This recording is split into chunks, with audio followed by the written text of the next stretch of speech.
While I was planning the list for Super Mario 64's top 10 courses, I realized the game only had 15. So, as a result, I made the decision to make this top 10 list a top 15 list. These are the top 15 best Super Mario 64 courses.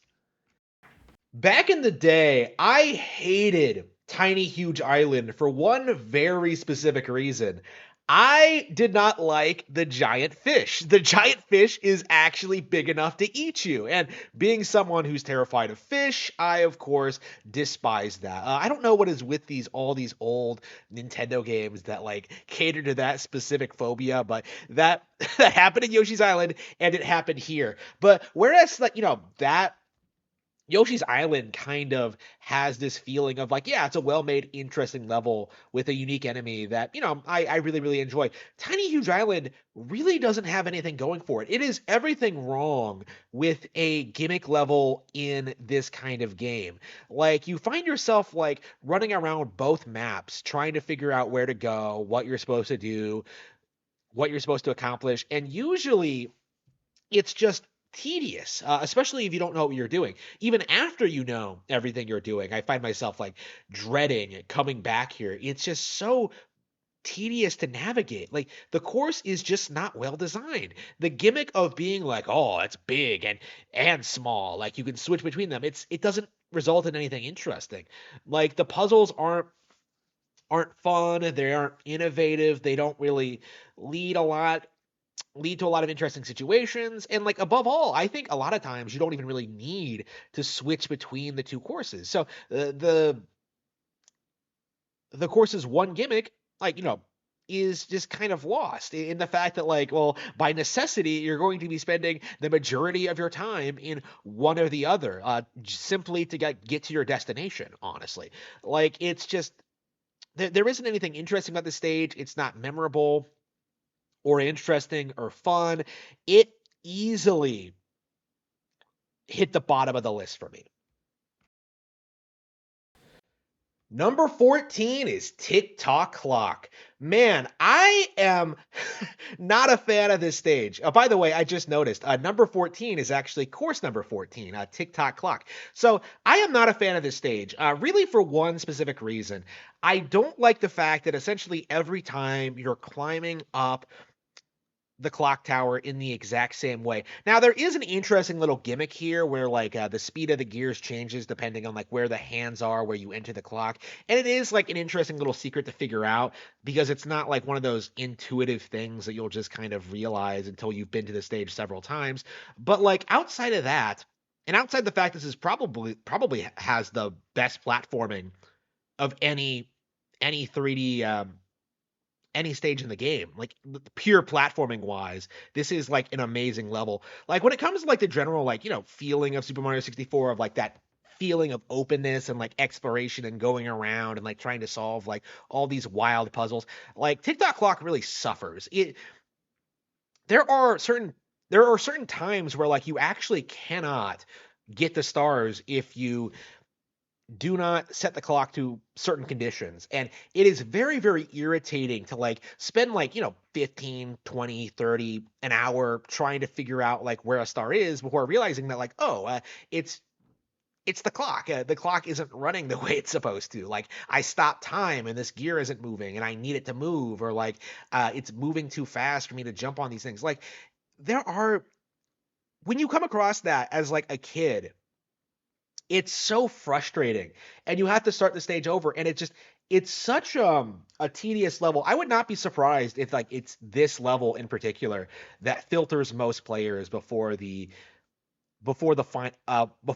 the 100 coins, the 100 coin star challenge, where you actually have to collect 100 coins in each level to get the remainder of the stars. I feel like this is probably the course that newbie players struggle with the most, and it's not for a good reason. The game is more obnoxious. The level is more obnoxious and tedious than it is like actually genuinely challenging. And as a result of that, I have absolutely no praise for this level whatsoever. The only good thing I can say about it is that the platforming, as I mentioned before, is top notch, and I think this needs to be said now. There fundamentally are no bad levels in Super Mario 64.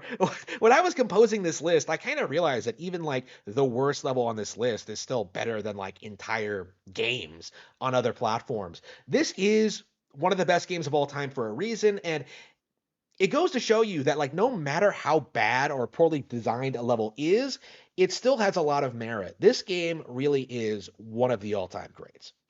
Number 13 is Rainbow Ride. Another really boring, tedious level. The reason why this one is so low on the list is similar to TikTok Clock in the sense where like, oh, you're going along a lot of the same paths a lot of the time. It does stick out from TikTok Clock though, because there are alternate paths. There are like some interesting platforming challenges. There are like there's a little bit of variation, and this level does have the benefit of being the very last in the game. So typically. In a typical playthrough, this will be like the last level you play as you like proceed to 100% completion. I find myself usually when I reach this point, kind of like chilling out, thinking about my next game, and thinking about what I want to do next. After I'm done playing, it's like it's a nice, like, relaxing little romp. It's not a great platforming stage, but really, I don't think it's really trying to be. It's just meant to be like a little pleasant kind of stroll in the park, so to speak. It's not on the same level of difficulty as a lot of other courses. The stars aren't hard to find. It's more like it's more about like the spectacle of just going through the sky and just like experiencing all this like all these like little areas that are just seem to be slapped together.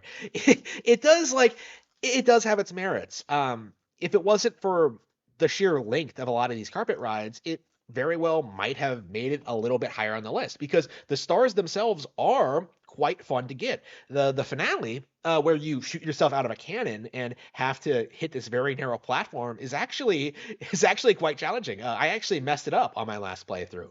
There are things like that that really make you feel as if like, yeah, this level isn't all bad. In spite of its faults, it is one that I personally very strongly enjoy.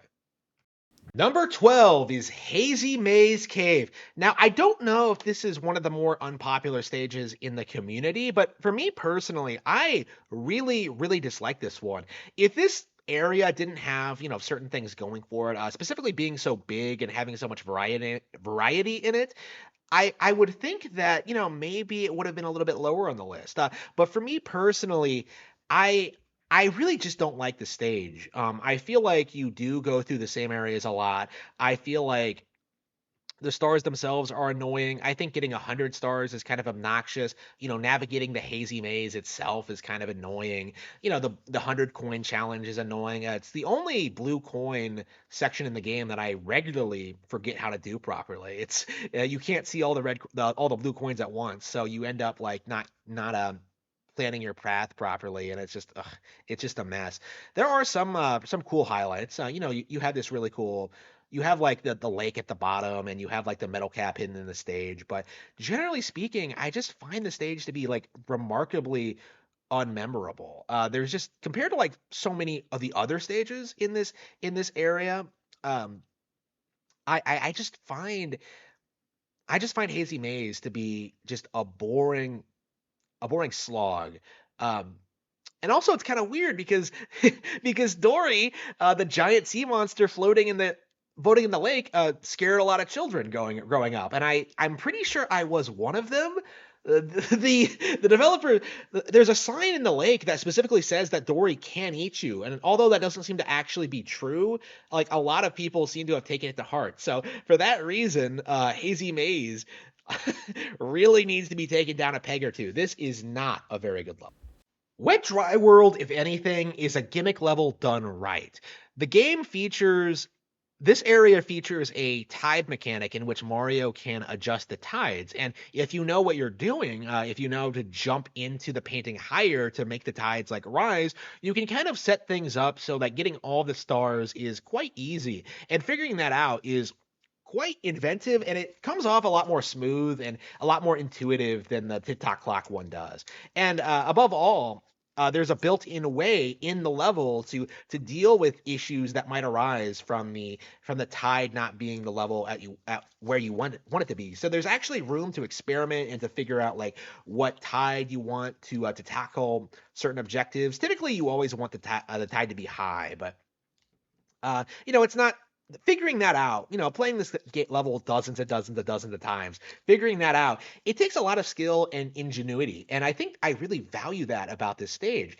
I really do like how there's so many like cool hidden secrets here from like getting up the elevator to getting to like the town to like finding the five secrets. Like it's a really small condensed area with seemingly on the surface not a lot going on, but like when you really pull back the hood you find yourself like having a very fun time with a really sweet innovative little level. Number 10 is Shifting Sandland. I was surprised this one was so low on the list because looking back on it, I had a lot of really good, really fond memories, like exploring the stage, trying to figure out all the puzzles and figuring out all the stars. I think this was the one that I was filtered by when I was very, very young. This is, of course, the level that you enter through a seemingly invisible wall. It's a course that a lot of people miss out on. I think it was like one of the moments playing this game where I kind of realized just how inventive this game actually was. As I recall, I was like chasing the bunny, and I accidentally like hit the wall, and like I noticed it shimmered like one of the paintings, and then I ended up jumping into it and discovering a whole new course. That alone was like a really cool, memorable moment. But it really was just a moment. Like if you know the course is there, it's not really going to like impact the course itself very much. But that is like a really interesting memorable aspect to this course is like the gateway. I really like that about it. There are several hidden courses like that in this game, and you're gonna walk. A lot of amateur players are gonna walk right by them, but in in Shifting Sandland's case, the course itself is very small, condensed, and unlike something like Wet Dry World, which requires you to like utilize everything in the environment, Shifting Sandland is generally pretty condensed to like very specific areas. Like you don't need to explore a lot of the areas, a lot of the landmass. In fact, you're actually discouraged from walking around the surface. In fact, for as long as I've been playing the level, I generally just walk over to the platform, get the wing cap, and start flying around, doing whatever I have to do, whether I have to like stand on the four pillars or whether I have to enter the pyramid, like collecting the red coins. Like typically this is a flying stage, and like although like flying in this game is fun, I think in Shifting Sandland's case the course itself doesn't really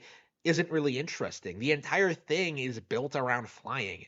As a result of this, there's no reason to navigate the platforming sections. There's no reason to like the walk around the desert to get to the pyramid. Like anyone who knows what they're doing is just going to fly. And as a result of that, it just feels like okay, like what what are they doing here? Like what were they thinking? And like, the inside of the pyramid, it's there's a lot of things going on here. There's a lot of things to see. There's a lot of puzzles. I would say like the inside of the pyramid is by far superior to the outside. But like, it doesn't stop the fact that like the outside is like as boring as it is. It's honestly probably one of the most boring desert stages I've seen in a Mario level like ever. There's nothing innovative about it. There's nothing interesting. Like other than like maybe staying atop the four pillars, I think I got all of the stars on the outside like fairly quickly. It was like the inside of the pyramid that kind of threw me for a loop. There are like there are things to like about Shifting Sandland, but there are definitely a lot better stages out there. Number 9 is Jolly Roger Bay. This course is quite a bit. It's your basic entry level water stage. It emphasizes a lot of exploration underwater. This is probably where we're going to learn how to swim for the first time, where you learn some of the mechanics, how the air meter works. And for that reason, it kind of has a place in my heart. Can the eel come out to play is one of the most recognizable levels in the game, I would say, because of how many people were terrified by the eel. I myself was not one of them, by the way. I was more scared of the fish. But when it when all is said and done, like there's not really a whole lot going on here, really. Like there's a cave you can explore. There's a sunken ship to see. There's not a whole lot of things to do here. There is a cannon. Like there's a star you can use the metal cap for. Like there are things about this level. Nothing about this level is really spectacular, essentially. Like the most notable thing about it is, of course, the eel and how you can't like how nobody seems to know how to trigger it to leave the ship and things like that. This is probably where you're going to see the drowning animation for the first time. Like, again, the main thing that sets this level apart is that it is an underwater stage, the first underwater stage, and it's probably not the best. And in general, like I don't think the underwater stages in this game are good, but the way like they're structured, the way it balances with like exploring underwater and exploring the surface, like it all comes together to create like a relaxing atmosphere, something you can kind of like chill out to. It's very memorable in its way, and I do I do have a lot of fond memories playing this stage. Number 8 is Dire Dire Docks. Now, I mentioned that the main strength of Jolly Roger Bay is like the relaxing atmosphere. I think Dire Dire Docks really emphasizes that point and kind of doubles down on it and really makes something really compelling with the idea. It's essentially a better version of Jolly Roger Bay. It is Jolly Roger Bay without the eel, so to speak. I think Jolly Roger Bay has more interesting aspects to it. I think it has more interesting stars. I think it's like better, more fun to swim around in, and I think the music suits the stage better. And in fact, the track is called Dire Dire Docks rather than Jolly Roger Bay, even though you first hear it in Jolly Roger Bay. I suppose the developers had the same feeling, is that it was composed specifically for this course and then was reused for Jolly Roger Bay later in development. So that is an interesting little aspect here. There's even some interesting deep lore considering like Bowser's sub and how it's right in front of a hole that leads right in front of Princess Peach's castle. It's interesting to see how they throw weird curveballs like you at that at you like that at you. It's really interesting to see. And of course, like you have it is like it's just a really chill, amusing course to just kind of chill out to. Number 7 is Snowman's Land. The snow levels in this game are great in general, but Snowman's Land kind of distinguishes itself from its cousin by having like lots of really cool platforming segments, a giant snowman that can blow your hat off, like a hidden area, bullies, like all the stars kind of come together to make like playing each and every one of them an absolute treat. I really enjoy how inventive they got with this one. And although a lot of the stars are easy if you know exactly what you're doing, there are some like really tricky ones that take a lot of work and effort to pull off. Like the one where you have to jump across the lake using a mechanic that you've never ever even seen before, most likely, or have never utilized to its full potential. It's interesting to see like how so many ideas that were introduced throughout the game kind of got their start here. Of course, you have like well, we're kind of got strong focus here. It's um it's a really fun, engaging, interesting level that I very much enjoy. Number 6 is Womp's Fortress. This is an interesting level because it's the second in the game, and this is probably the first example of how much variety there is in store for you. This level has a lot more bottomless pits. Actually, it has the fact that it has bottomless pits at all is a new thing for Super Mario 64 at this stage in the game. It has lots of moving objects, lots of enemies. It introduces a sneaking mechanic, how to and piranha plants, and it has all these crazy stars that take a lot of effort. I think more than any other game, any other level in the game, this is a course where you're gonna have to like get good like really quickly because Bob-omb Battlefield was very like generous with how it was first laid out with its first couple of stars. Like, oh yeah, just get to the top of the stage. Okay, like now they do this. This requires you to like not only be better at platforming, but to have better understanding of like the intricacies of how the game works. Like how exactly, like you see a cage, a star in the cage, a star in a cage in the sky. How do you get it? Like how exactly do you reach that thing?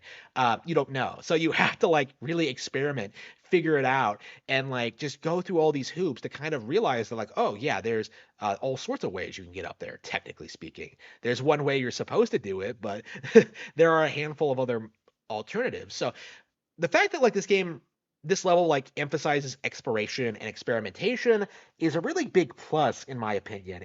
It's difficult enough to keep you guessing on like what you're supposed to do exactly, but it gives you so much freedom. You end up like finding out things that you didn't even intend to find out. For example, I remember, I'm sure a lot of people have this memory. I remember I was just messing around with the cannon because I was kind of confused about its placement and like how it could benefit me. So I'm just kind of like, I think I thought that maybe you could use it to like fire into like the cage or something. So like, I'm messing around with the cannon, I'm demonstrating it, I'm doing like this I'm doing this thing, and then like I accidentally like fire when I'm not supposed to, and when I didn't mean to, and I end up firing like Mario right into a wall, and the wall burst open, and out comes a star. That was Blast Away the Wall, a star that we had been trying to find for a long, long, long time, and I just found it completely by accident. Like that is Whomp's Fortress in a nutshell. It's just a really really compelling, interesting level that really makes full use of Mario's unique mechanics in this particular. Number five is Tall Tall Mountain. I think this is kind of an unpopular choice. I've heard like a lot of people, like Matthew Matosis, like speak badly about this level. I am personally very, very fond of it because it is actually the last level I ever discovered in the game. I actually somehow overlooked that little portrait in the on the third floor for years before I suddenly like stumbled across it one day by complete accident. I think just looking at all the photos, trying to figure out if like there was anything weird about any of them. And I realized that like this one was one I had never seen before. The portrait is like a little bit smaller and it's kind of inconspicuous and it's not in its own room. So like it's possible to overlook Tall Tall Mountain for a long time. That's what happened to me. And as a result of that, uncovering this brand new course that I had never seen before, ever, after years of playing it, it was like a magical experience. It felt like there was still a whole lot more to discover in Super Mario 64. And I suppose in that context, I kind of have kept that feeling like very, very close to my heart in a sense. Like I see this like ascending the mountain, over and over and over again as like kind of an adventure. Like it takes some real skill to get past all these obstacles and these platformings, all this platforming, and it's a lot of fun. Like I have heard people complain about having to climb the mountain over and over and over again, but I personally never get tired of it. I love this stage, and in fact, I think Mysterious Mountainside was a star that I was stuck on for a long time. So the this so the last course I found was featured the star that I struggled with the most. When I was going for a 100% completion run, like that is Tall Tall Mountain. It is an interesting little stage that kind of emphasizes Mario's unique strengths and abilities to their fullest. And although it's kind of simplistic, I really appreciate that simplicity. I really appreciate what this level did for me, and I think it is a vastly criminally underrated level. Number four is Bob-omb Battlefield. Now, I had to struggle against putting this at number one because, from a pure nostalgia standpoint, I think this is everyone's favorite level. This is everyone's first stage, okay? Every time you pop in Super Mario 64 and play it, you're going to be playing Bob-omb Battlefield. And it is a really cool, interesting stage with a lot of variety, a lot of cool obstacles. It's a lot of fun to play around in, to explore. And honestly, for an inexperienced player, it's probably the one you'll be coming back to learn new mechanics and to master them due to like the lack of pressure and like your understanding of like the layout of the level and stuff like that. I remember coming here to like practice triple jumps before when I was such a pleb that I couldn't do them properly. Hard to believe there was a time where I struggled with something like that, but yeah, I think Bob-omb Battlefield is just an iconic video game level in general. I think it's one of the most iconic levels in the game. I think it has like great memorable music. I think it has like, memorable moments, great stars. But I think the reason it's so high on the list is purely because it's the first level in the game. And it is a great first level, but I feel like it doesn't really emphasize what makes the game Great. Lots of levels, lower on the list, I think, do certain things better. And like I said, like you don't play these levels in isolation. All right, they all form together to become Super Mario 64, the greatest game of all time. Like there are plenty of levels that have better platforming than this, than that are more challenging than this, have better stars than this. But at the same time, like Bob-omb Battlefield is something you have to get through in order to reach those levels. So in a lot of respects, it's like one of those old conundrums. Like how exactly, how exactly should you judge a video game level, right? It just feels like, to me, this is one of my personal favorite levels. I love it a lot. I appreciate it a lot. I'll be playing this level probably until I die. It's it's one of my favorite video game related things ever, and I deeply, deeply appreciate it for that reason. Number three is Big Boo's Haunt. Who would have guessed the first ever Luigi's Mansion game would be a Mario 64 level? That was always something I found amusing when I first played this, because Luigi's Mansion had just come out and I'm just like, "Oh, it's just like Luigi's Mansion in Super Mario 64." I I really like this level. It is a very fun, inventive little variation of the typical haunted house formula, in which Mario goes inside a haunted house. He has to fight some ghosts. He has to like uncover some mysteries, and he has to solve some puzzles. And it's a really good atmospheric stage with like lots of good music, lots of good moments. Great new enemies, the boos, and a lot of great stars that require a lot of exploration. Now, this stage isn't exactly platform heavy. It's kind of the antithesis of that, actually. It's more about like going from room to room. I would say this is probably the most sophisticated indoor area in the entire game, in which you kind of have to like Resident Evil your way through it, like entering every single room and figuring out what's inside and trying to figure out like how you can use these to your advantage. Yeah, I suppose Mario 64 was Resident Evil before it was Resident Evil. But i I found the level, due to its creativity and like its I think it really showcases the game's versatility, how it doesn't need to be a pure platforming level. Like this is a collectathon, actually, after all, and you can see a lot of the influences that this level probably had on stuff like Banjo Kazooie when it comes to the general structure and how like you keep coming back and like discovering new things each time. Like it is like it's very different from the rest of the game, but it's a big reason why I appreciate it so much. Number two is Lethal Lava Land. I really love this stage. I'm not even sure why, looking back on it, but I think this was the level that really made me love Super Mario 64, because it has all sorts of cool stars. It has all sorts of cool. It has cool music. It has this really cool, unique visual style to it. I especially love the portrait of a character that doesn't seem to actually appear in the game, of that like little flame spirit thing. You can go in the volcano. There's this really cool like rolling log segment. Like you can surf on the lava with a Koopa shell. That was awesome. You can fly if you so choose. So I don't know why you would do that instead of using the Koopa shell, but what have you. You have like all these cool little bonus aspects to it, like these little ramps that you can surf on with the Koopa shell. Like the level just is flawless in its presentation and its execution. I think the level is just has a lot going for it.